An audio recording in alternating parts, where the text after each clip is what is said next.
Praise the lord.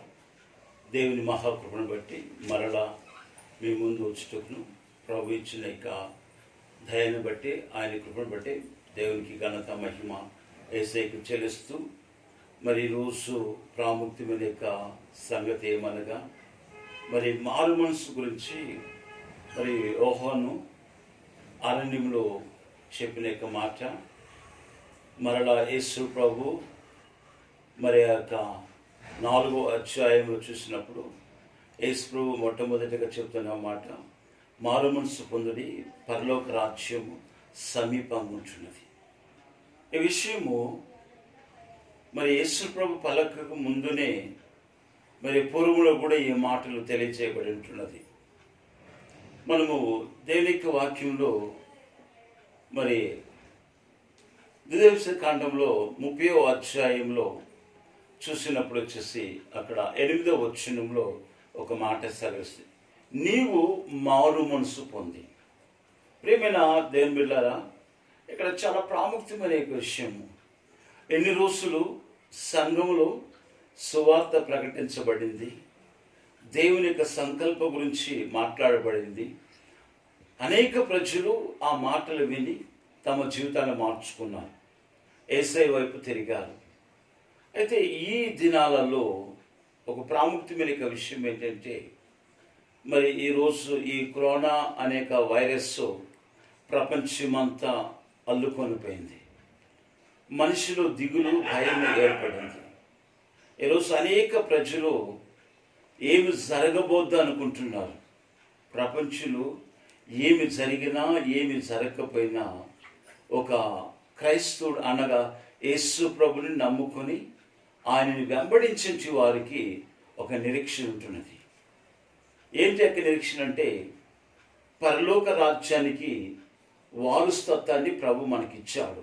ఎలా ఇచ్చాడు? కల్వారి శిలువలో ఆయన యొక్క రక్తమును దారబోసి మన పాపలను కడిగాడు. అయితే ఈరోజు మనిషి ఎలా ఉన్నాడు? పాప క్షమాపణ పొందిన మనిషి తన జీవితంలో మరి ఈరోజు ఏ విధమైన జీవితం నడుస్తున్నాడని మనం చూసినప్పుడు మరి తనకిష్టమైన మార్గం వెతుకున్నాడు, తనకిష్టమైన దారిలో వెళుతున్నాడు. ఆ కొద్ది రోజులు మాత్రమే ఆ యొక్క విశ్వాసము, ఆ భక్తి, వైరాగ్యం కొద్ది రోజులు మాత్రమే. తర్వాత తన యొక్క ఎదుగుదల నుంచి, తన యొక్క మార్గాన్ని బట్టి, తన యొక్క రాబడిని బట్టి అతని జీవితంలో నిజమైన రక్షణను పోగొట్టుకుంటున్నాడు, ఆస్వాదన పోగొట్టుకుంటున్నాడు, దేవుని పోగొట్టుకుంటున్నాడు. ఎందుకు తెలుసా? ఈ లోకంలో తన యొక్క మరి ఇష్టాలని ఇష్టపడుతున్నాడు కనుక. అయితే ప్రభు ఏం చెప్తున్నాడు ఇక్కడ మనం చూసినప్పుడు, ఎన్ని రోజులు ఒక దైవజనుడు వచ్చి మీకు ప్రసంగిస్తున్నాడు. ఒక దైవజనుడు వచ్చేసి మీకు ఏ విధంగా ఉండాలి, ఏ విధంగా నడవాలి అని చెప్తున్నాడు ఇన్ని రోజులు. అయితే ఈరోజు సంఘాలు మూతపడ్డాయి, ఎక్కడ కూడా వచ్చేసి సేవ జరగటం లేదు. వారి వారి గృహాలలో ప్రార్థించుకుంటూ వారి వారి గృహాలలో జీవిస్తుంటున్నారు. అయితే ఈరోజు ఈ మాట ఏం సెలవిస్తున్నది? నువ్వే మారు మనసు పొందాలి. నీకెవరు ప్రకటించరు, నీకెవరు సువార్త చెప్పరు. ఇదిగో బైబిల్ నీకు ఇవ్వబడినది, ఈ సత్య సువార్త నీకు ఇవ్వబడింది. కాబట్టి ఈ సత్య సువార్తలో ద్వితీయోపదేశ కాండంలో 30వ అధ్యాయంలో 8వ వచనంలో నీవు మారు మనసు పొందాలి. నీ జీవితంలో ఏమేమి దేవునికి ఇష్టం లేవో, ఏ యొక్క మాటలు దేవునికి ఇష్టం లేదు, ఏ నడత ఇష్టం లేదో వాటిని నువ్వు ఆలకించి వాటిని వదిలిపెట్టి దేవుని యొక్క మాటలు, ప్రభు అంటున్నాడు, నా మాటలు మీరు అనుసరించి నడిచిన ఎడల నేను మీకు దేవుడుగా ఉంటాను. ఆమేన్. కాబట్టి ప్రేమ నిత్యం బిడ్డలారా, ఆయన మాటలు మనం అనుసరించినప్పుడే ఆయన మనకు దేవుడుగా ఉంటాడు. నువ్వు దీక్షాన్ని తీసుకుని ఉండొచ్చు, నువ్వు ప్రభుత్వాలు చేపెట్టవచ్చు, పరిశుద్ధాత్మ పొందొచ్చు, మరి నువ్వు వచ్చేసి అనేక భాషలను మాట్లాడవచ్చు, మరి స్వస్థ వరాలు నీకు ఇవ్వబడి ఉండొచ్చు. అయితే నీ జీవితంలో దేవుని మాటలు అనుసరించి నీవు నడిచినడలా అప్పుడు మాత్రం నీకు దేవుడు ఉంటాడు. నువ్వు అనుకోవచ్చు, నేను ప్రార్థన చేస్తే బాగా అయిపోతుంది, నేను ప్రార్థన చేస్తే అవి జరుగుతుంది, నిజం.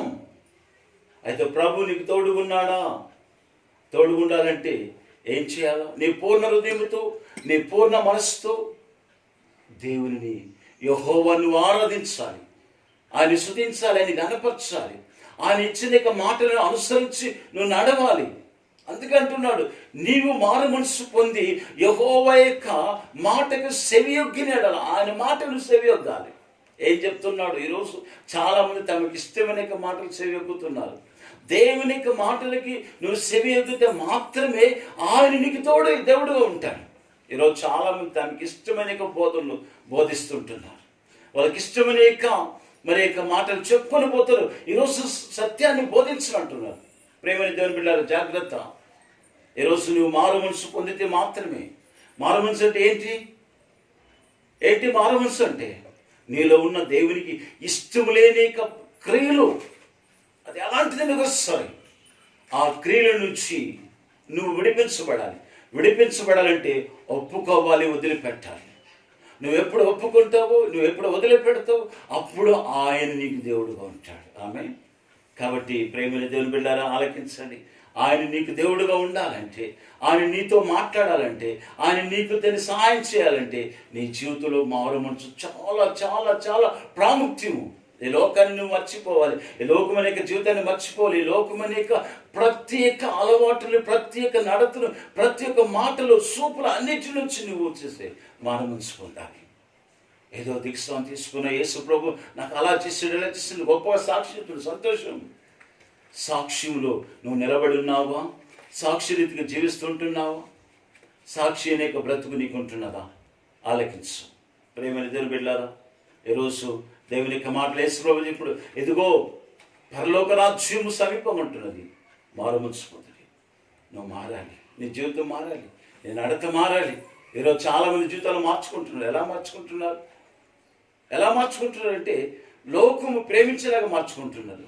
లోకము వాళ్ళు ఇష్టపడేలాగా మార్చుకుంటున్నారు. కానీ దేవునికి ఇష్టమైన జీవితం ఏదనేసి ఈరోజు సంఘము వెతకనంటున్నది. దేవునికి ఏది ఇష్టమనేసి సంఘం వెతకకుండా తమకి ఇష్టమైన జీవితంలో జీవిస్తూ మేము దేవుని ఆరాధిస్తున్నాం, దేవుని మహిమపరుస్తున్నాం, మేము అలా ఇలా అనేసి చాలా మంది ఈరోజు చెప్పుకుంటున్నారు. ప్రేమైన సంఘమా, నువ్వు చేయి విడవబడతావు, జాగ్రత్త. దేవుని యొక్క మాటలు లోపడకపోతే చేయి విడవబడతావు. నువ్వెంత వ్యక్తివైనా సరే, నువ్వు ఎలాంటిగా నువ్వు వాడబడుతున్నా కూడా సరే, మరి ప్రభు చేతిలో ఉన్నావా లేదా ఆలకించు. దేవుని మాటలు చాలా చాలా ప్రశ్న. నా మాటలు జాగ్రత్తగా వినండి. దేవుని యొక్క మాటలు బైబిల్లో రాశాడు. ఈ మాటలు చదువు, ఈ మాటలు నీ జీవితం మాట్లాడతాడు. ఈ మాటలతో నీ యొక్క అలవాట్లను తెచ్చి చూపిస్తాడు. ఈ వాక్యంలో నుంచి నీ బ్రతుకులో ఒక్కొక్క కార్యాన్ని తేటగా తెలివి చూపిస్తాడు. అప్పుడు చూసినప్పుడు ఇది దేవునికి ఇష్టం లేదు, ఇది దేవునికి ఇష్టం లేదనేసి నువ్వు వదిలిపెట్టేసి ప్రభువా నువ్వే అనేసి ఎప్పుడు నువ్వు వెంబడిస్తావు. ప్రభు అంటున్నాడు, నువ్వు నన్ను వెంబడించగోరిని ఎడల నా సిలువని నువ్వు మోయాలి. కాడి పట్టినట్టు వాడు తిరిగి చూడకూడదు. ఈరోజు ప్రపంచమే తిరిగి చూస్తుంది, సంఘం తిరిగి చూస్తుంది, విశ్వాసులు తిరిగి చూస్తున్నారు, సేవకులు తిరిగి చూస్తుంటున్నారు. అలా తిరిగి చూస్తే పరలోకి వెళ్తారా? సోదరాన్ని నిర్ణయించుకో. నువ్వు దేవుని బిడ్డగా ఉండి నువ్వు లోకం తిరిగి చూసినా ఉంటే నువ్వు పరలోకానికి వెళతావా అనేది నువ్వు నిర్ణయించుకొని చూడు. ఎక్కడ నీ మార్గం తప్పిపోతుందో, ఎక్కడ నీ జీవితం విడవబడుతుందో, ఎక్కడ నీ జీవితంలో చూసి మరి దేవునికి ఇష్టమైన కార్యం ఉందో ఆలోచన చేసుకో. ప్రభు నిన్ను పిలుస్తున్నాడు, ఈరోజు నిన్ను పిలుస్తున్నాడు. నీకోసమే ఈ దేశంలో వచ్చిన ఇంత ఘోరమైన స్థితి వచ్చినా కూడా నిన్ను ఆయన కాపాడుతున్నాడు, నిన్ను ఆయన రక్షిస్తున్నాడు. నీకు సకలము ఈ లాక్డౌన్లో కూడా నీకు ఆహారాన్ని ఇచ్చాడు, ఆరోగ్యాన్ని ఇచ్చాడు, ఏది కొదువు లేకుండా సమృద్ధిగా ప్రభు నీకు ఇచ్చాడు. ఎందుకు తెలుసా? ఆ యొక్క రాజ్యంలో నిన్ను చూడాలని నీకు ఆయనకి ఇష్టం. అందుకే అంటున్నాడు, నా బిడ్డ నువ్వు మారు మనసు పొందు, నా సోదరుడు మారు మనసు పొందు. ఈ లోకంలో నువ్వు మారు మనసు పొందాలి, మారాలి, నీ జీవితాన్ని మార్చుకోవాలి. ఈరోజు చాలామంది మార్చుకుంటున్నారు. ఎలా మార్చుకుంటున్నారు? వారి జీవితాన్ని చూస్తే వారికి ఇష్టమైన జీవితాన్ని మార్చుకుంటున్నారు. కొంతమంది మరి డ్రెస్లలో జీవితాన్ని మార్చుకుంటున్నారు, కొంతమంది కటింగ్లలో మార్చుకుంటున్నారు, కొంతమంది బ్యూటీ పార్లర్లో మార్చుకుంటున్నారు. అయితే యేసయ్యలో మార్చుకుంటున్నారు. యేసయ్య ఎంత ఒక మంచి జీవితానికి ఇచ్చాడు. ఈ అందం ఎవరు ఇచ్చారు? బ్యూటీ పార్లర్లు ఇచ్చారా? ఈ అందం ఎవరు ఇచ్చారు? కటింగ్ షాపులు ఇచ్చారా? లేదు, యేసయ్య ఇచ్చాడు. నీ అందాన్ని లోకం చూడకూడదు, యేసయ్య చూడాలి. ఎందుకంటే ఆయన చెప్పాడు ఒక మాట, ఇదిగో నేను మిమ్మల్ని అనాథులుగా వదిలిపెట్టును, ఇదిగో నేను మరలా వస్తున్నాను. ఎందుకు వస్తున్నాడు? మనం తీసుకువెళ్ళాలనేసి. అయితే నీకు తండ్రి ఆ యొక్క తండ్రి వచ్చేటప్పుడు ఆయన చూడడానికి ఆశ ఉంటే, నీకు ఆ యొక్క మనస్సు ఉంటే, ఆ నిరీక్షణ ఉంటే, ఈరోజు నీ జీవితాన్ని ఒక్క తడవ యేసు వైపులో తిరిగి చూడు. ఎక్కడ నువ్వు తప్పిపోయావో, ఎక్కడ నువ్వు ఆగిపోయావో, ఎక్కడ నిలబడుకున్నావో, ఎక్కడ దేవుని యొక్క మాటకు లోపడకుండా ఇంకా జీవిస్తున్నావో, ఒక్క తడవ తిరిగి చూడు. తిరిగి చూస్తేనే నీ జీవితం తెలుస్తుంది. అది తిరిగి చూసిన తర్వాత దేవుని దగ్గర ఒప్పుకో, వదిలిపెట్టు, మరలా తిరిగి చూడొద్దు. ఆయన కాడిని మోది ఆ శిలువను మోసుకునేసి ఆయన చెప్పాడు, నేనే మార్గములు సత్యములు జీవనై ఉన్నాను, నా ద్వారా తప్పితే నీకు ఆ యొక్క పరలోక రాజ్యం నిత్య జీవము ఎవరు నీకు ఇవ్వలేరు. అందుకే నువ్వే ఇప్పుడు నువ్వు మారుమనసు పొందాలి. ఇంట్లో ఉన్నావా? నీ జీవితంలో ఎక్కడెక్కడ ఏదేది పొరపాటు జరుగుతుంది అన్నిటి మార్చుకో, అన్నిటి వదిలిపెట్టుకో. నువ్వే, ఇంకెవరు నీకు చెప్పరు. నీకు వచ్చి అమ్మ నువ్వు వచ్చేసి మారుమనసు పొందాలమ్మా, అమ్మ నువ్వు వచ్చేసి ఇలాగుండాలి, అయ్యా నువ్వు ఇలాగుండాలి, నేను ఎవ్వరు నీకు చెప్పరు. బైబిల్ నీకు చెప్తుంది, నీకు నువ్వే. చదువుకో. యూదేబీస్ ఖండంలో 30 అధ్యాయము 8, 9, 10 వచనాలు చదువుకుంటే అక్కడ అంటుంది, నువ్వే మారుమనసు పొందాలి. నీ జీవితాన్ని నువ్వే సరి చేసుకోవాలి.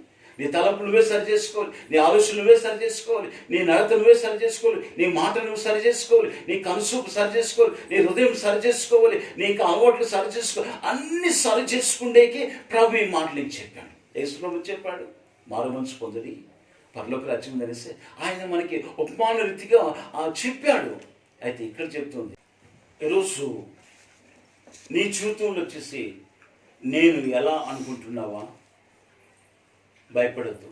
ప్రభు చెప్పాడు, నిన్ను నువ్వు తగ్గించుకొని నా ఎదుట నువ్వు మోకరించి ప్రార్థించినట్లా నీ దోషములను నీ పాపములను క్షమించి నేను నీకు నూతనమైన జీవితాన్ని ఇస్తానని చెప్పాడు యేసయ్య. రోజు సహోదరుడా, మనకు నూతనమైన జీవితం కావాలి, నూతనమైన హృదయం కావాలి, నూతనమైన శరీరం కావాలి. నూతనమైన శరీరం కావాలంటే పరిశుద్ధాత్మను పొందుకోవాలి. పరిశుద్ధాత్మను పొందుకోవాలంటే నీ జీవితంలో వచ్చేసి పరిశుద్ధంగా మారాలి. ప్రభు అన్నాడు, నేను పరిశుద్ధుడిని, మీరు పరిశుద్ధుడిగా ఉండమని చెప్పాడు. ఆ పరిశుద్ధత ఉండేకే మారుమనసు పొందమంటున్నాడు. ఎందుకు మారుమనసు పొందాలి అనేసి ఈరోజు నువ్వు అనుకోవచ్చు. ఎప్పుడు చూసినా వీళ్ళది ఇదే మారుమనసు. సోదరుడా, ఈరోజు నువ్వు అనుకోవచ్చు మారుమనసు అంటే ఏదో సులగనలో మాట్లాడవచ్చు. ఒక్కరోజు వస్తుంది. ఆ రోజు వచ్చినప్పుడు నీ జీవితంలో ఏమి జరగద్దో ఆ రోజు నువ్వు చూస్తావు. అది చూడకుండా నువ్వు యేసయ్యనే చూడాలి. యేసయ్య కుడిపార్శ్వం ముందు నిలబడుకోవాలి. ఆ యొక్క న్యాయ తీర్పులు వచ్చేసి మరి నేను సంతోషంగా ఉండాలనేసి నీలో మనసు కలిగితే, నా యొక్క మనసు నీలో ఉంటే ఈరోజే నిన్ను తగ్గించుకో. లోకంలో ఎలాంటి వాళ్ళు ఈరోజు మరి ఎందుకు పనికి రాకుండా అయిపోయారు? ప్రపంచంలో అంటున్నారు సైన్సే పెద్దది, మెడికలే పెద్దది అన్నారు. టోటల్గా ఈరోజు జీరో. ఎవరెవరు హీరోలు అనుకున్నారు, డబ్బు గల్లోళ్ళు, శ్రీమంతులు, పెద్దోళ్ళు అనుకున్నారు, మాకు ఇంకేం కొదువు లేదనుకున్నారు. ఈరోజు ప్రతి జీవితంలో కొదువు ఉంటుంది తెలుసా? ఈరోజు బయటికి వెళితే ప్రతి ముక్కు నోరు ముయ్యాల పరిస్థితి వచ్చేస్తుంది. నువ్వు డాక్టర్ అయినా, నువ్వు ధనవంతుడు అయినా, నువ్వు పోలీసు అయినా, నువ్వు రాజకీయ వ్యక్తి అయినా, నువ్వు ఎంత సైన్స్ అయినా, నువ్వెంత సర్జన్ అని కూడా నోరు ముక్కు ముయ్యకపోతే అపాయం ఉందని భయపడుతుంటున్నావు. చూడు, ఇంతటిగా విర్రవిగిన ప్రజలు ఈరోజు బయటికి వెళ్ళాలంటే ప్రాణాన్ని గుప్పిట్లో పెట్టుకుంటున్నారు. భయపడద్దు. ప్రభు చెప్పాడు, ఏ తెగులు నీ గుడారాన్ని ఆవరించు. ఎందుకు చెప్పాడు? నీ పైన కనికరం లేదనా? నీ పైన ప్రేమ లేదనా? నీ పట్ల ఆయనకి మమకారం లేదనేసా? అన్నీ ఉండబట్టి ఆయన చెప్తున్నాడు. నిన్ను మారుమనసు పొందమని చెప్పింది అందుకే. నిన్ను ప్రేమిస్తున్నాడు తెలుసా? నీ జీవితంలో ఎన్ని సమస్యలు వచ్చినప్పుడు కూడా ఆ ప్రభు నిన్ను కాపాడుతుంది తెలుసా? ఏ రోజు ఎందుకు నువ్వు పరిశుద్ధంగా జీవించలేకపోతున్నావు? ఉదయం లేస్తే చేసేసి నోరు కడిగి నీకు నోటిని పరిశుద్ధపరచుకుంటున్నాం. ఉదయం లేసి స్నానం చేసుకుని శరీరం పరిశుద్ధం చేసుకుంటున్నాం. మాసిపోయిన దుస్తులను తీసివేసేసి మరి కొత్త వేసుకుంటున్నాం. ఇవన్నీ తెలిసిన నీ జీవితంలో ఒక రోజు ఒక అపాయం ఉందని తెలుసుకున్నావా?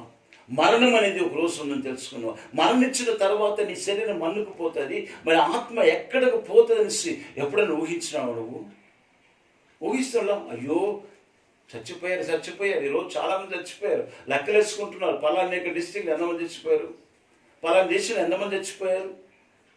సోదరుడా, అయిపోయింది వాళ్ళ పని. వాళ్ళు మారు మనసు పొందలేరు.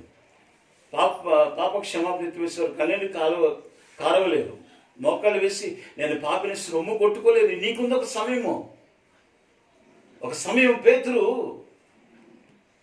ఆ కోడి కూసే లోపల ముమ్మారు అబద్ధం ఆడుతునేసి ఏసే చెప్పినప్పుడు ఆ అబద్ధం ఆడే లోపల కోడి కూసింది. పేతురు గుర్తుకొచ్చింది. సోదరులా, పేతురు గుర్తుకొచ్చింది. నేను అబద్ధం ఆడేసి అతను మరి ఆ యొక్క పక్కకు వెళ్ళి కుమిలి ఏడ్చాడు. ఈరోజు అలాంటి కన్నీళ్ళు నీకుందా? అలాగూ నువ్వు బాధపడుతున్నావా?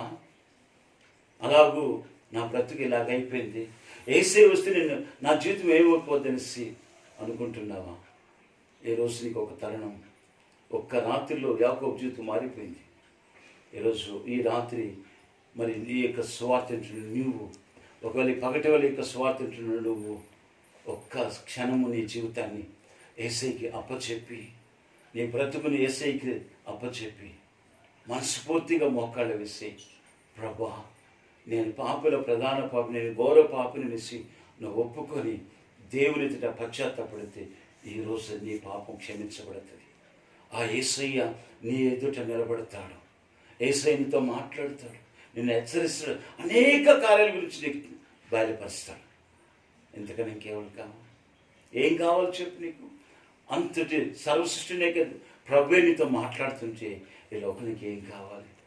అలాంటి సంతోషము, అలాంటి సమాధానము నువ్వేం భోంచేసినా, ఎంత బట్టలు వేసుకున్నా, ఎంత బంగారం ధరించుకున్నా లాభం లేదు.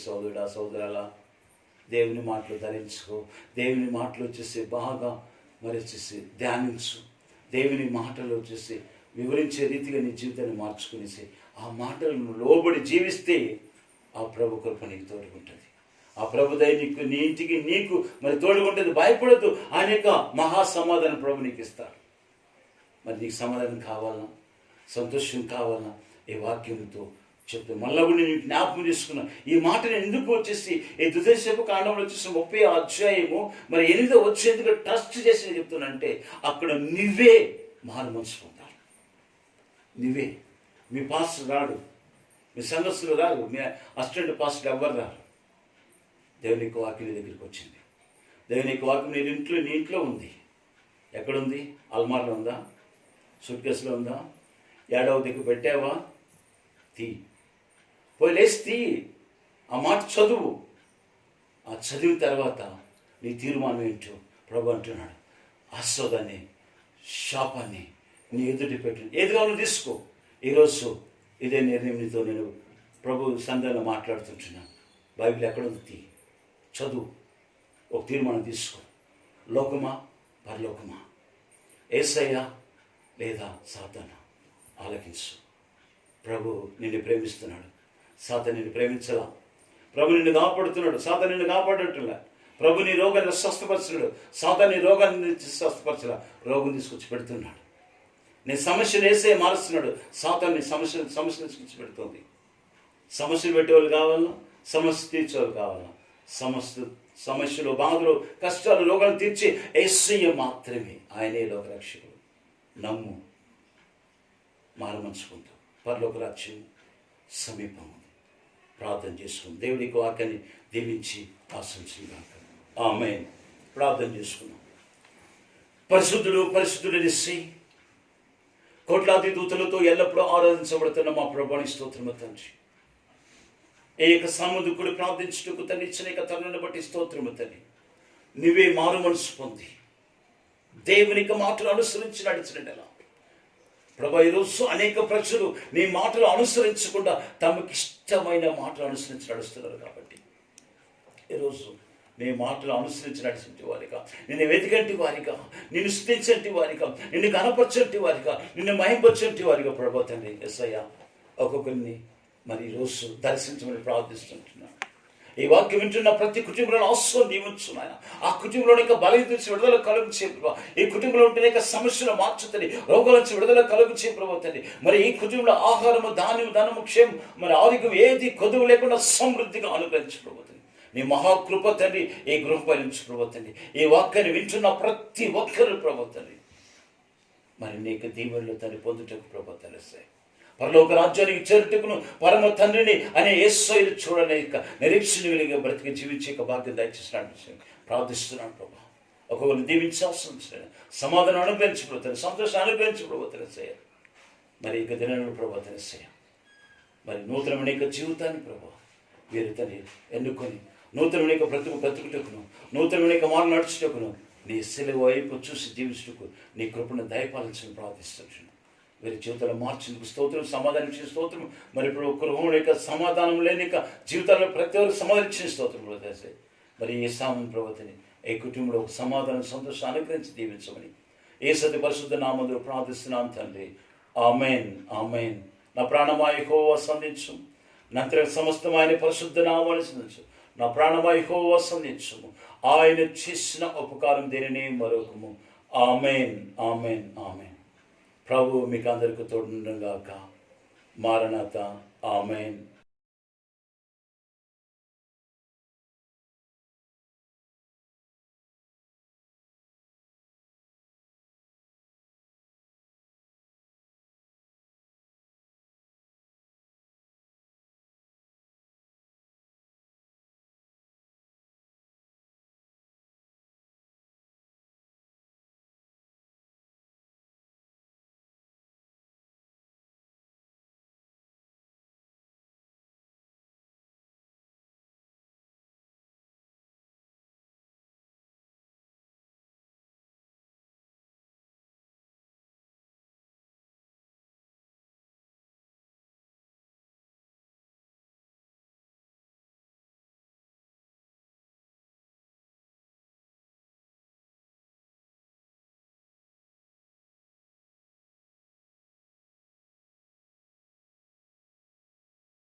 మనమందరము